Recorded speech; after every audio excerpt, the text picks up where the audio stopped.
Metro station में उस भीड़ भाड़ भरे माहौल में सीढ़ियों के किनारे राहुल अपना सिर नीचे किए हुए बड़ा उदास होकर अपने एक मित्र का इंतजार कर रहा था।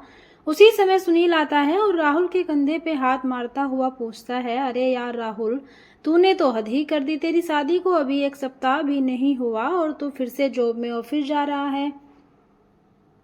यार पत्नी के साथ छुट्टियां मना, कहीं घूमने जा। भाभी को भी दिल्ली या देहरादून दिखा, घूम फिर मौज कर। सुनील बोला जा रहा था, लेकिन राहुल था कि अपना सिर उठा ही नहीं रहा था। यह देखकर सुनील ने गंभीर होकर पूछा, यार सब कुछ ठीक तो है ना?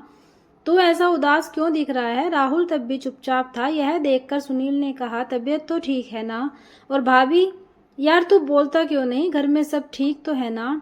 राहुल ने गहरी सांस लेकर धीरे से बुदबुदाते हुए बोला, यार बहुत बड़ी गलती हो गई। अनीता मेरे जैसी नहीं है, वो मॉडर्न नहीं है, गांव की है, अच्छी अंग्रेजी नहीं जानती। उसका रहन सहन, उसका स्वभाव, यार हमेशा बाइबल पढ़ना, हमेशा प्रार्थना और प्रभु प्रभु करना।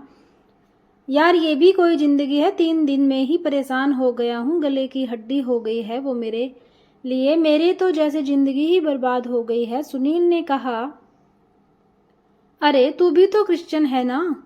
हाँ हूँ तो सही, लेकिन हम लोग बड़े दिन में और ईस्टर आदि में ही चर्च जाते हैं। यार हर समय बाइबल की बातें और यह सब कुछ दिखावा मुझे बिल्कुल अच्छा नहीं लगता। लगता है जैसे मैंने अपने घर में नहीं किसी चर्च में रह रहा हूँ। सुनील ने दिलासा दिलाते हुए कहा, सब कुछ ठीक हो जाएगा यार, कुछ समय दे भाभी को। नई नई है, दिल्ली में सब कुछ सीख जाएगी। राहुल ने बात काटते हुए कहा, चल ऑफिस देर हो रही है।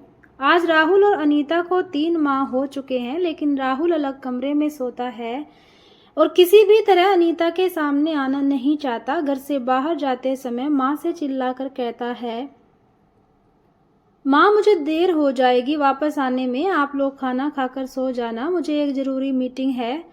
ये तो उसका रोज का बहाना हो गया था। अनीता जब भी पानी या चाय देती तो राहुल उसे ऐसे सलीके से गिलास या कप को पकड़ता कि कहीं उंगलियां स्पर्श न हो जाए। अनीता हर वो प्रयास करती कि कैसे वो राहुल को खुश रखे, माँ का ध्यान रखती, सुबह से शाम तक घर को सजाने संवारने में लगी रहती, यूट्यूब से देख देख कर बढ़िया से बढ़िया खाना बनाने की कोशिश करती। आज शाम राहुल गाजर का हलवा खाते हुए जोर जोर से अपने ऑफिस के किसी व्यक्ति से बात कर रहा था। माँ ने ऊंची आवाज में कहा, अरे घर में तो कम से कम शांति से खाया कर, ऑफिस को घर में मत लाया कर, गाजर का हलवा ठंडा हो जाएगा। तभी माँ को चुप कराने के लिए तुरंत राहुल ने कहा, माँ बहुत बढ़िया हलवा बनाया है आपने। माँ ने कहा, मैंने नहीं, बहू ने बनाया है। यह सुनकर तो राहुल के जैसे सांप सूंघ गया। वह चुपचाप अपना फोन लेकर डाइनिंग हॉल की ओर चला गया और फाइलें पलटने लगा। माँ को अंदाजा तो था कि इन दोनों के बीच कुछ तो पक रहा है जो ठीक नहीं है। माँ जानती थी कि राहुल बचपन से जिद्दी है। माँ भी सोच रही थी कि राहुल और अनीता को कुछ समय चाहिए, धीरे धीरे शायद सब कुछ ठीक हो जाएगा। वो अनीता से बहुत प्यार करती थी। कई बार कई मामलों में समझाने के लिए शब्द कम पड़ जाते हैं, क्योंकि इतने दिनों में अनीता ने अपने सासू माँ को अपनी सगी माँ से बढ़कर प्यार किया था, क्योंकि अनीता ने अपनी माँ को बचपन में खो दिया था। पिता ने ही माँ और बाप दोनों का प्यार दिया था और उसे शादी के समय बोले गए पिता के वो शब्द भी अच्छे से याद थे जो उन्होंने आंसू बहाते हुए विदाई के समय कहे थे, बिटिया अब से ससुराल ही तेरा घर है और सास ससुर ही तेरे माता पिता। अनीता अपना कर्तव्य निभाने में कोई कसर नहीं छोड़ रही थी, लेकिन राहुल का यह स्वभाव उसे हर पल कांटे के जैसे चुभ रहा था। वो अपने घर में ही ऐसे महसूस कर रहा था जैसे वह राहुल के लिए बोझ है।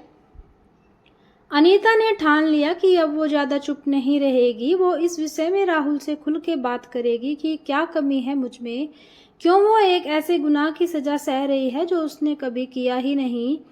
वो ऐसा सोच ही रही थी कि राहुल ने चिल्लाया, माँ ऑफिस के लिए टिफिन लगा दिया है क्या? अनीता ने टिफिन उठाकर राहुल की ओर बढ़ाते दिया, लेकिन जैसे ही राहुल ने टिफिन का हैंडल पकड़ा, अनीता ने उसका दूसरा हिस्सा नहीं छोड़ा और बोली, मैं आपसे कुछ बात करना चाहती हूँ।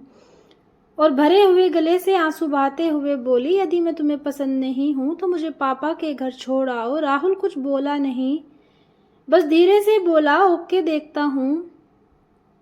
अनीता की ये बातें जैसे राहुल के कानों में जोर जोर से गूंज रही थी। पूरा दिन उसका काम करने में मन नहीं लगा।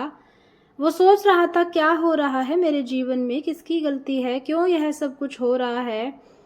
अनीता सुंदर है, पढ़ी लिखी है, लेकिन आखिर क्यों। जो भी हो, अंदर से कहीं लग रहा है चलो अच्छा है बला टली।